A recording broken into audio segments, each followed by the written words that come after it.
ओम शांति। 25 दिसंबर 2021 बाबा के आज के महावाक्य हैं। बाबा समझाते, मीठे बच्चे, तुम्हें अथाह ईश्वरीय सुख मिला है, इसलिए तुम्हें मायावी सुखों की परवाह नहीं करनी है।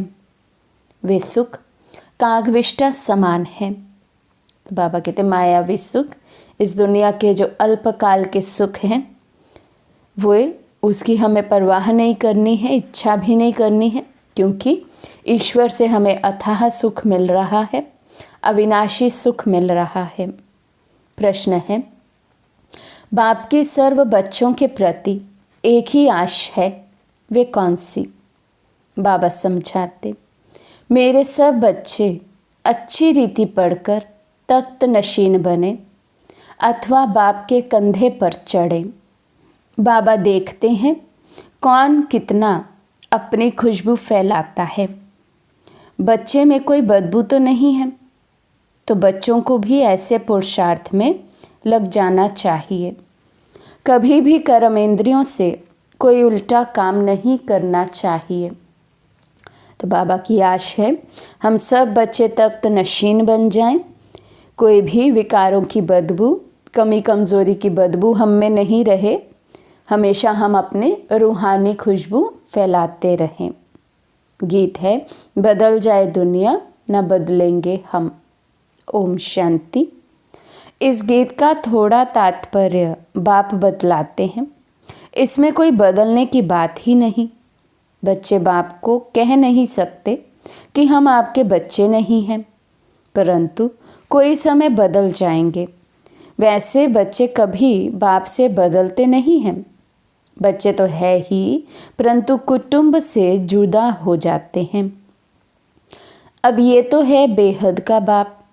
कहते हैं मैं अपने परम धाम में रहता था। जैसे तुम आत्माएं यहाँ आकर पाठ बजाती हो, गृहस्थी बनती हो, वैसे मुझे भी आकर गृहस्थी बनना पड़ता है। यहाँ सन्मुख तुम मुझे माता पिता कहते हो। भल आगे भी तुम पुकारते थे, तुम माता पिता हम बालक तेरे, परंतु उस समय मैं गृहस्थी नहीं था। इस समय आकर गृहस्थी बना हूँ। गृहस्थी भी 2-4 बच्चों का नहीं, ढेर के ढेर बच्चे आते जाते हैं। भल कहते हैं हम बदलेंगे नहीं, परंतु माया बदला देती है। भल बाबा कहते बच्चे जब बाबा को जानते हैं, पहचानते हैं, तो सब बच्चे ये वायदा करते, बाबा कुछ भी हो जाए हम आपको छोड़ेंगे नहीं, हम बदलेंगे नहीं। लेकिन बाबा कहते माया ऐसी है जो बदला देती है। बाप का बनकर फिर दुनिया में वापस चले जाते हैं। बाप है ऊंचे ते ऊंच, इनसे ऊंच बाप कोई हो नहीं सकता। साधारण मनुष्य तन में प्रवेश किया है। बच्चे जानते हैं भविष्य 21 जन्मों के लिए पुरुषार्थ अनुसार जायदाद मिलती है। बहुत है जो चलते चलते फिर बदल जाते हैं, क्योंकि ये है माया की लड़ाई। आगे तुम माया के थे, अभी बाप ने अडॉप्ट किया है। उस तरफ है माया का सुख, यहाँ तो वे सुख नहीं है, तो माया के सुख अपनी तरफ खींच लेते हैं। यहाँ तुमको है गुप्त सुख, जानते हो भविष्य में अथाह सुख लेंगे। यहाँ के सुख में अगर बुद्धि गई तो वे सुख याद आते रहेंगे, अंत में भी वही याद आएंगे। इसलिए इन मायावी सुखों की परवाह नहीं करनी है। तो बाबा कहते सदा बुद्धि में अपना सुख धाम, परम धाम यही याद रहे, क्योंकि शिव बाबा हमें आकर सुख देते हैं, और वो सुख कौन सा है? सतयुगी सुख है। तो बाबा कहते हैं लेकिन यदि ये मायावी सुख याद रहेंगे तो अंत काल में भी फिर यही याद आएंगे और फिर बच्चे फेल हो जाएंगे। तो बाबा कहते हैं, गाते भी हैं ये सुख कागविष्टा के समान है। अब तुम बच्चे जानते हो सुख तो हमको सुख सतयुग में मिलेगा। वे सुख प्राप्त करने के लिए हम माता पिता के बने हैं। बाप ज़रूर कोई समय गृहस्थी बने हैं, जिस कारण उनको माता पिता कहा जाता है। गाते तो हैं परंतु समझते नहीं हैं। अभी तुम बच्चे जानते हो बेहद का बाप भी है तो माँ भी है। इस माँ द्वारा अर्थात प्रजापिता ब्रह्मा द्वारा एडॉप्ट किया है। अब प्रजापिता और शिव दोनों ही बाप ठहरे। बाप तो माता द्वारा एडॉप्ट करेंगे ना। अब तमेव माता च पिता तमेव, इनको कहें या ब्रह्मा को कहें। गाते तो हैं हम सब ब्रदर्स हैं, वे फादर हैं, उसमें तो माता का प्रश्न ही नहीं। गाया जाता है तुम माता पिता। अब माता पिता कैसे बनते हैं, ये वंडरफुल बातें हैं समझने की। मनुष्य मूंझते भी हैं क्योंकि शरीर तो मेल का है ना, इसलिए माता एडॉप्ट की गई, वे है सरस्वती बेटी। परंतु बेटी द्वारा तो एडॉप्ट नहीं किया जाता। ये माता भी है तो पिता भी है।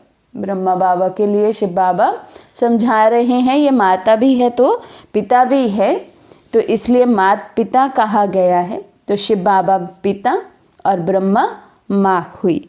लेकिन नए नए बच्चे मूंझे नहीं, मेल का तन है तो माँ कैसे हो, इसलिए बाबा कहते फिर माताओं के लिए विशेष सरस्वती को निमित्त बनाया गया, अर्थात मम्मा को निमित्त बनाया। उसने इसमें प्रवेश किया है। शिव बाबा ने ब्रह्मा बाबा के तन में प्रवेश किया है। तब ब्रह्मा को खुद कहते हैं तुम हमारा बच्चा भी हो, वन्नी भी हो, अर्थात पत्नी भी हो। बरोबर बाप इन द्वारा एडॉप्ट करते हैं तो ये माता भी हो जाती है। फिर भी बाप कहते हैं तुमको याद मुझे करना है, ब्रह्मा को याद नहीं करना है। मनुष्य तो दुनिया में बहुत लॉकेट पहनते हैं, ये तो बाप है। बाप कहते बच्चे तुम्हें अपना भी सब कुछ भूल जाना है। देह सहित देह के जो भी संबंधी हैं सबको भूल परम पिता परमात्मा के साथ योग लगाओ। तुम बच्चों को फरमान है मुझ बाप को याद कर। मैं इसमें प्रवेश होकर तुमको राजयोग सिखलाता हूँ। इसमें प्रेरणा की तो बात ही नहीं है। प्रेरणा से बाबा काम नहीं करता है। ये ड्रामा अनुसार सब कुछ होना ही है। बाप की याद से विक्रम विनाश होंगे।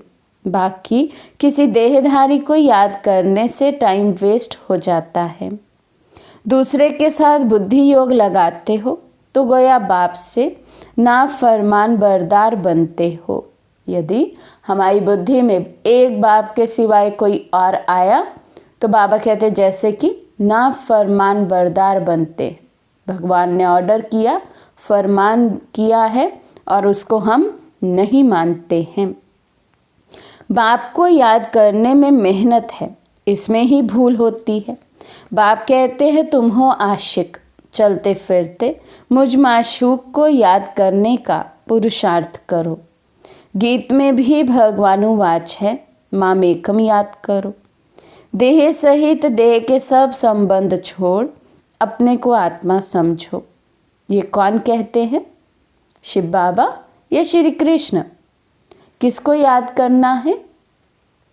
श्री कृष्ण तो संगम पर हो ना सके। हाँ, कृष्ण की आत्मा ज़रूर है, वे भी सीख कर औरों को सिखाते हैं। ये है मुख्य पहला नंबर प्रिंस। इनके साथ और भी तो है ना, राधे भी साथ में है, परंतु फर्स्ट प्रिंस ये है। राधे तो फिर भी बाद में है, पहले इनका नाम है। ये कितनी गुहिया बातें हैं।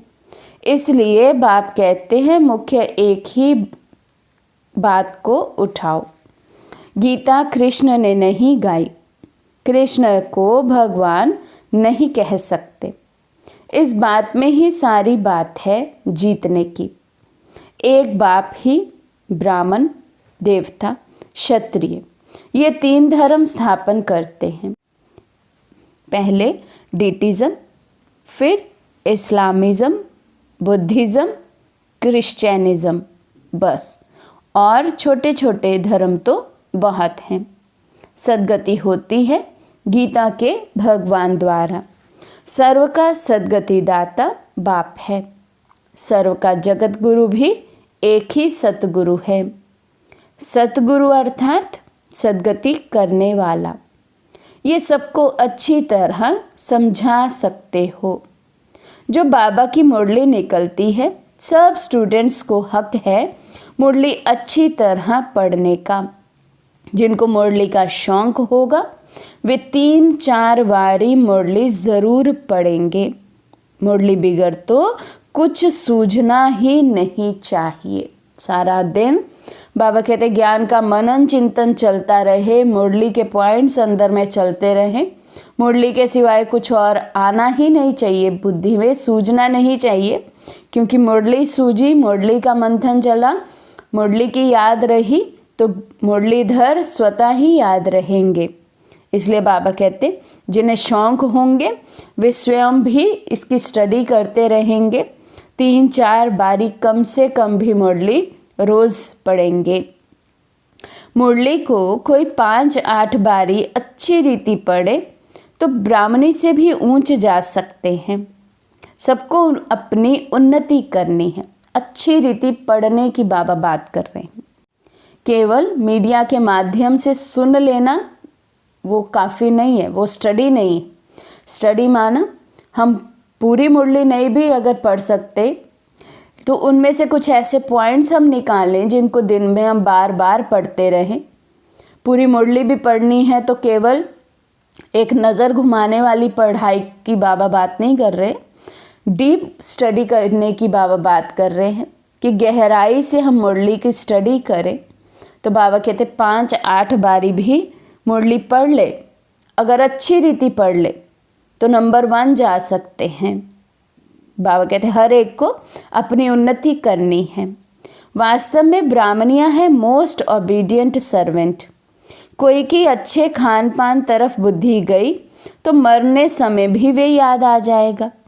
इस समय ही सर्विस लेते रहे तो खल्लास। सर्विस पर रहने वाले सदैव ओबीडियंट होकर रहेंगे। जैसे जनक बच्ची है, कभी कोई से काम नहीं लेगी। कोई कोई को तो आदत पड़ जाती है, तो फिर बात मत पूछो। कपड़े धोने वाले ना मिलने से बीमार हो पड़ते हैं, कहाँ जा नहीं सकते। इसमें जास्ती नवाबी चल ना सके। सर्वेंट बन सर्विस करनी है। बाप भी सर्वेंट है ना। कहते हैं मैं ऊंचे ते ऊंच, कितने साधारण तन में आया हूँ। मैं कोई घोड़ा गाड़ी आदि नहीं मंगाता हूँ। ये तो फिर भी बाप है। वानप्रस्थ के बाद बच्चों का फर्ज होता है बाप की सेवा करना। शिव बाबा का रथ है, फिर भी बाबा कोई सेवा नहीं लेता है बच्चों से। बच्चों को अपनी पढ़ाई में पूरा ध्यान देना है। कायदे सिर पढ़ेंगे, पढ़ाएंगे तो सतयुग में भी कायदे सिर राज्य करेंगे। सतयुग में बेकायदे कोई बात होती नहीं है। हर एक बात में एक्यूरेट बनना है।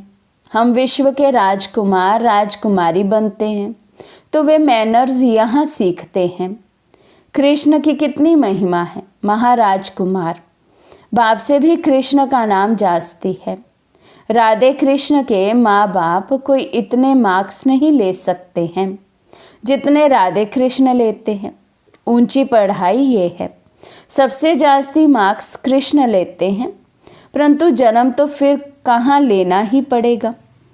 तो जिसके पास जन्म लिया उनका इतना मान नहीं होता है। पहले नंबर उनके माँ बाप जन्म लेते होंगे, फिर भी कृष्ण बच्चे का नाम बाला होता है। ये बातें बड़ी गुहिया हैं। ये है चिट चैट की बातें। मूल बात है अपने को अशरीरी आत्मा समझो। हम बेहद बाप की औलाद है। हमको सर्वगुण संपन्न यहाँ बनना है। अभी कोई भी संपूर्ण बने नहीं हैं, सभी पुरुषार्थी हैं। इनके रिजल्ट भी बाबा देखते तो है ना। ये ब्रह्मा सबसे ऊंच जाएगा, इसलिए फॉलो फादर कहा जाता है। अंत तक फादर को ही फॉलो करना पड़े। ड्रामा में जो कुछ होता है समझा जाता है यही राइट है। कोई भी बात में संशय नहीं आ सकता है। अम्मा मरे तो भी हलवा खाना, तुमको तो मन मना भव होकर रहना है, दुख की कोई बात ही नहीं। ड्रामा में जो नूंद होगी वे होता ही रहेगा, अनादि बना बनाया ड्रामा है, जो नूंद है वे होता रहेगा। बच्चों का काम है पुरुषार्थ कर अपना जीवन हीरे जैसा बनाना, कर्म इंद्रियों से कोई उल्टा काम नहीं करना है, ऐसे नहीं जो भाग्य में होगा, पुरुषार्थ करना है। बाबा कहते ड्रामा ड्रामा कहकर बैठ नहीं जाना, जो भाग्य में होगा, जो ड्रामा में होगा वो मिल ही जाएगा, वो पदवी हम प्राप्त कर ही लेंगे, नहीं। बाबा कहते पुरुषार्थ नंबर 1 पर है। बाबा को पूरा समाचार भी देना है, कोई सेंटर का तो बिल्कुल पता ही नहीं पड़ता है, कई सेंटर्स चलते हैं, कोई तो बिगर ब्राह्मणी भी गीता पाठशाला खोल सर्विस करते रहते हैं। नंबरवार तो है ना, जो अच्छी सर्विस करते हैं वही बाबा की दिल पर चढ़ते हैं, तख्त नशीन होते हैं। बाप तो चाहते हैं बच्चे अच्छी रीति पढ़कर बाप के कंधे पर चढ़ जाएं। इम्तिहान तो एक ही है, परंतु मर्तबे की वैरायटी कितनी है। हर एक फूल अपनी अपनी खुशबू देते हैं, कोई तो एकदम बदबू वाले भी हैं, कई बच्चे कमाल करने वाले भी हैं। तो बाबा के पास भी सब बच्चे नंबरवार हैं। बाबा कहते कोई तो बदबू वाले भी हैं और कोई बहुत अच्छे हैं, कमाल करके दिखाने वाले भी हैं। तो बाबा आगे दीदी दादियों के नाम ले रहे हैं, प्रेम है, मनोहर है, दीदी है, इनकी सब महिमा करते हैं, कोई का तो नाम भी नहीं लेते हैं। बाप को पति से पावन बनाने में कितनी मेहनत करनी पड़ती है, बंदरों को मंदिर लायक बनाते हैं। सूर्यवंशी चंद्रवंशी राजा प्रजा गरीब साहूकार सब बनते हैं। पुरुषार्थ कर ऊंच पद पाना है, नहीं तो जन्म जन्मांतर के लिए वही बन जाएंगे, फिर बहुत पछताना पड़ेगा। बाबा से हमने पूरा वर्षा नहीं लिया, टीचर गुरु भी कहेगा फॉलो करो। ये तो बाप टीचर गुरु एक ही है, supreme father, supreme teacher, supreme गुरु भी है। वे निराकार ही नॉलेजफुल हैं, उनसे ही वर्षा मिलता है। सर्व का सद्गति दाता वे है जिसकी सब साधना करते हैं, साधु अर्थात साधना करने वाले, फिर किसी को मुक्ति दे कैसे सकते हैं। समझाने की युक्ति बड़ी अच्छी चाहिए। प्रदर्शनी का उद्घाटन करने वाले भी कुछ समझे हुए होने चाहिए, जो कह सकें कि ये प्रदर्शनी मनुष्य को हीरे जैसा बनाने वाली है। ये प्रदर्शनी परमपिता परमात्मा के डायरेक्शन से बनाई हुई है। उद्घाटन ऐसे से कराना चाहिए जो कुछ समझा भी सके। एक दिन बड़े भी आकर तुम्हारे पास समझेंगे, सन्यासी आदि भी आएंगे, उस ड्रेस में बैठ समझेंगे। अब बाबा डायरेक्शन देते हैं, मन मना भव, बाप को याद करो तो पावन बनेंगे। विनाश भी सामने खड़ा है। बाप कहते हैं मैं कितना बड़ा गृहस्थी बना हूँ, सबसे बड़े ते बड़ा गृहस्थ धर्म मैं पालन करता हूँ। ड्रामा में मेरा पाठ ही ऐसा है। बच्चों को ऊंच पद पाने में मेहनत करनी चाहिए, पुरुषार्थ कर माँ बाप के गद्दी नशीन बनना चाहिए। शिव बाबा के हम बच्चे हैं, अंदर में वे नशा रहना चाहिए। हम बाबा से कम थोड़ी जाएंगे। अच्छा, मीठे मीठे सिक्की लदे बच्चों प्रति माता पिता बाप दादा का याद प्यार और गुड मॉर्निंग। रूहानी बाप की रूहानी बच्चों को नमस्ते। हम रूहानी बच्चों की रूहानी बाप दादा को दिल व जान सिकवा प्रेम से नमस्ते नमस्ते नमस्ते जी। धारणा के लिए मुख्य सार। फर्स्ट पॉइंट, बाप समान सच्चा सेवाधारी बनना है। किसी से भी सेवा नहीं लेनी है, ऑबीडियंट होकर रहना है। सेकंड पॉइंट, ड्रामा में जो भी सीन चलती है वही राइट है, उसमें संशय नहीं उठाना है। अपनी जीवन को हीरे जैसा बनाने का पुरुषार्थ करना है। आज का वरदान है, इस पुरानी दुनिया को विदेश समझ, इससे उपराम रहने वाले स्वदेशी भव। इस पुरानी दुनिया को विदेश समझ, इससे उपराम रहने वाले स्वदेशी भव। जैसे कई लोग विदेश की चीज़ों को टच भी नहीं करते हैं, समझते हैं अपने देश की चीज़ का प्रयोग करें, ऐसे आप लोगों के लिए ये पुरानी दुनिया ही विदेश है।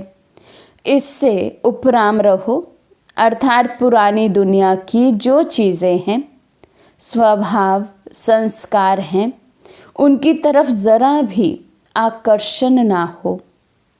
स्वदेशी बनो, अर्थात आत्मिक रूप में अपने ऊंचे देश परम धाम और इस ईश्वरीय परिवार के हिसाब से मधुबन देश के निवासी समझ, इसके नशे में रहो। स्लोगन, झमेलों में फंसने के बजाय सदा मिलन मेले में रहो। झमेलों में फंसने के बजाय सदा मिलन मेले में रहो। अच्छा, ओम शांति।